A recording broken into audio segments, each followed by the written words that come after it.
Hello and welcome back to Let's Build Erebor. Now if you're watching this, that means that The Hobbit has come out, and you can go and see it right now, and I'm pretty looking forward to it. I'm pretty excited about seeing it myself, but before that happens, we need to head back to Dale and finish this thing off so we can get onto Erebor and start building Lonely Mountain and its interior. Now the first thing I wanted to do was work on this square patch here, near the trade district, and put down some kind of temple. So, using red wool, blue wool, and a few other colours as well, I started to create the framework, or the main structure, for what would be a tall, reaching temple of sorts. Now I had the idea that I wanted a kind of like square-shaped building, which turns into a kind of circular tower top, with reaching turrets.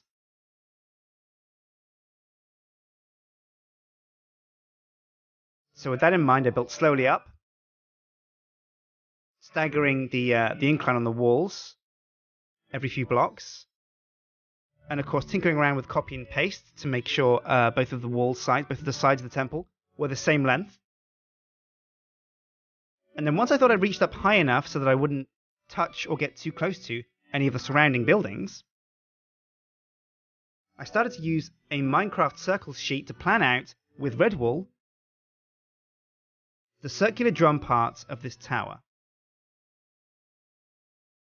Now there are two types of circle sheets, the ones which have one singular block in the middle, and the ones which use 4 blocks at the center of their circle, and this was a 1-block circle. And once that was in place and I'd reached up higher with it, by about 5 or 6 blocks, I constructed these oblong shapes that would be the top turrets on top of the tower. And here you can see it looks a bit weird at the moment, it's a bit out of place, it's a bunch of colourful wool thrown into Dale. But it's going to become a nice, cool, tall-reaching temple of sorts. Now, because the circle's bigger than the square underneath it, I needed to hold it up, needed to support it somehow.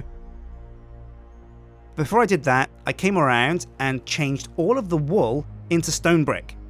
Kablamo. There, now it looks a bit more like a building, but obviously there's a lot of holes in there, so if you're going to go and have a bit of a prey in the temple, you'd find yourself, being a bit giraffey. So once the framework was down, I came around with sandstone and started to layer inside the structure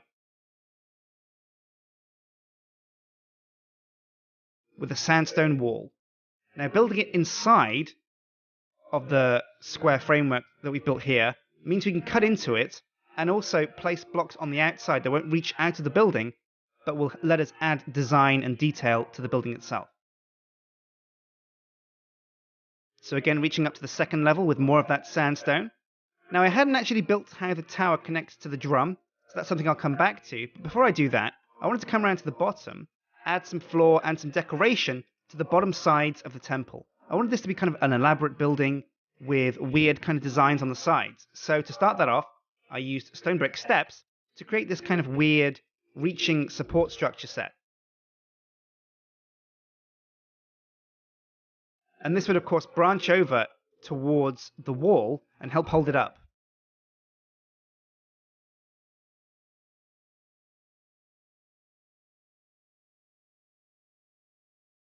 Then adding extra corner bits. And using this old technique with ice and glass panes to create a frosted glass look. You might remember that from the Tangled Tower build. Now, once I'd settled on a design for that wall, I came up to the side and I started to build the struts that would hold up the drum tower. Now, I wanted these to look elaborate and cool, so I built them way too big, I think, probably at the start, with dark wood steps. Now, I used 3 struts here on each side, and the outside struts would be slightly smaller and wouldn't reach out quite so far, but the middle strut, the main strut, would reach out a little bit further. And connect to the drum tower a little bit higher as well. And once they were in place, I got these wooden fences out and started to add a little bit of detail inside the support struts to make it look like they're actually holding the building up. Then I added stone brick underneath the struts to make sure there was something for them to rest on. And then I began to connect the drum tower to the tower itself, again reaching up, expanding the structure with more stone brick, and then filling the inside of it with another layer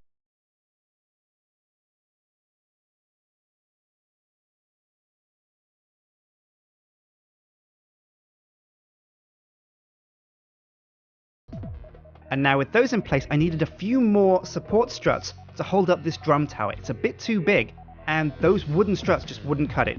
So I know it's Minecraft and you can hang stuff in midair, but it doesn't quite look right when you do.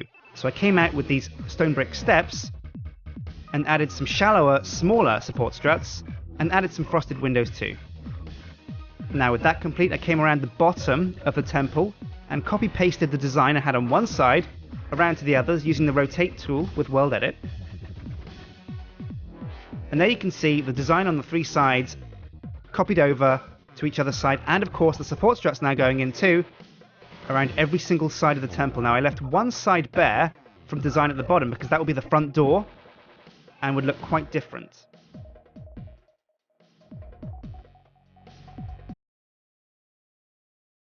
Now speaking of the front door, I came around to the front and started to add this in, and I needed to calculate where the middle of the wall was, but once I had, I put down the rough door shape, painted on this stone brick stair detail, added some frosted glass, and gave the inside of the door rim a dark wood layer, and came out front to start work on the steps to get up to the temple itself.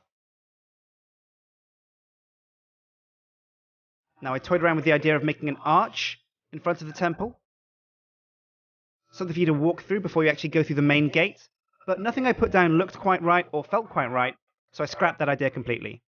And now here you can see the support struts, the top towers that aren't yet filled in and they haven't got roofs, but for the most part this building is almost complete. We need a few windows here and there and a few little detail extras, but I've added, you can see there, the red peaked roof. It's a shallow peak, but it's definitely still a peak.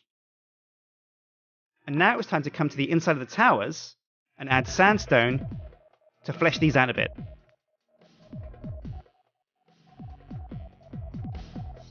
Now I mixed it up and I used etched sandstone on the corners of these, but kept most of the inside as normal sandstone brick.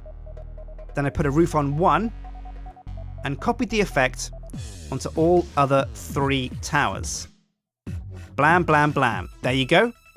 And now again, adding more frosted glass because I can't get enough of this frosted glass effect to all four of the towers. And once that was complete, I decided, the support struts were way too big and garish. So, using the magic of video editing, I've changed them into something much more discreet. And I think you'll agree this looks a lot nicer, a lot neater, and a lot more in keeping with Dale. Now with that done, I needed to add a few more extras around the town itself. So I started to put down these subway entrances, these catacomb entrances, and simply copied the one from near the town hall to the one here, to the empty space here next to the guard tower. And then filled in the stairs. And that's something we'll have to do in the future, dig down and fill out those catacombs and make the underground layer of Dale. And I'm thinking maybe there'll be a secret passage that links to the inside of Erebor itself. Now with those areas done, with the temple complete and that subway section put down, I came around to the emptier areas and started to copy-paste some of the existing houses that I had around Dale. Now we've got so many different and unique houses that I was able to pick and choose from those to continue pasting them down and keep the town looking fresh and feeling still different. But the town still manages to retain the same theme that it's got the whole town over. Now with those houses in place, I came around with bone meal and some saplings and filled in the empty grass patches with trees, oak leaves as hedges, and bone meal on the grass to create flowers and grass.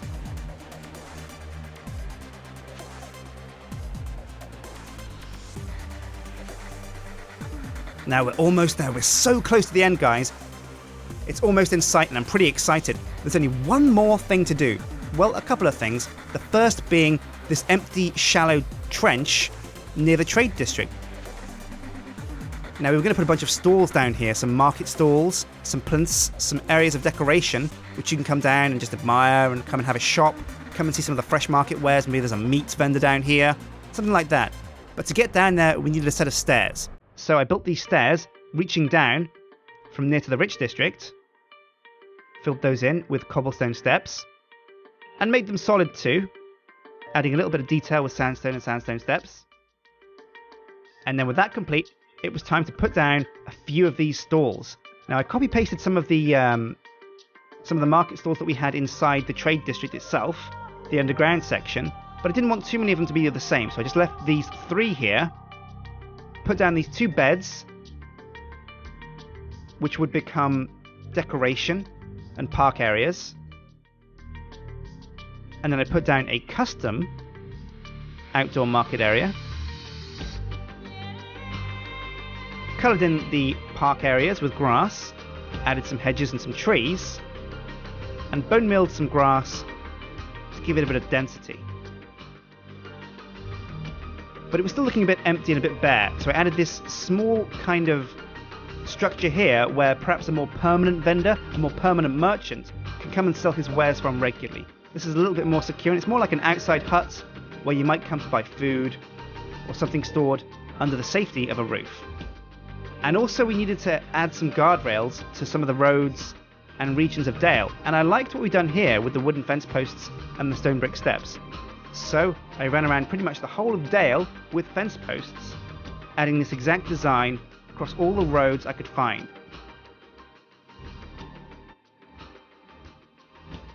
Now this took a long time because I'd forgotten exactly how many roads I had running around Dale.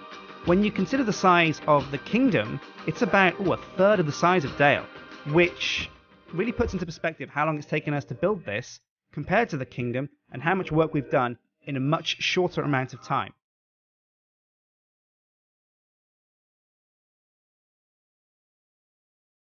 But there we are, with the fences in place and the walls on the road sections complete. We've pretty much finished with Dale. Oh yeah, and it's looking magnificent. It's all decorated. There's plenty of these red peaked houses, red peaked roofs, guard towers reaching up so that if a dragon comes by, they'll see it. There's not much they'll be able to do because the dragons are a scary and troublesome beast.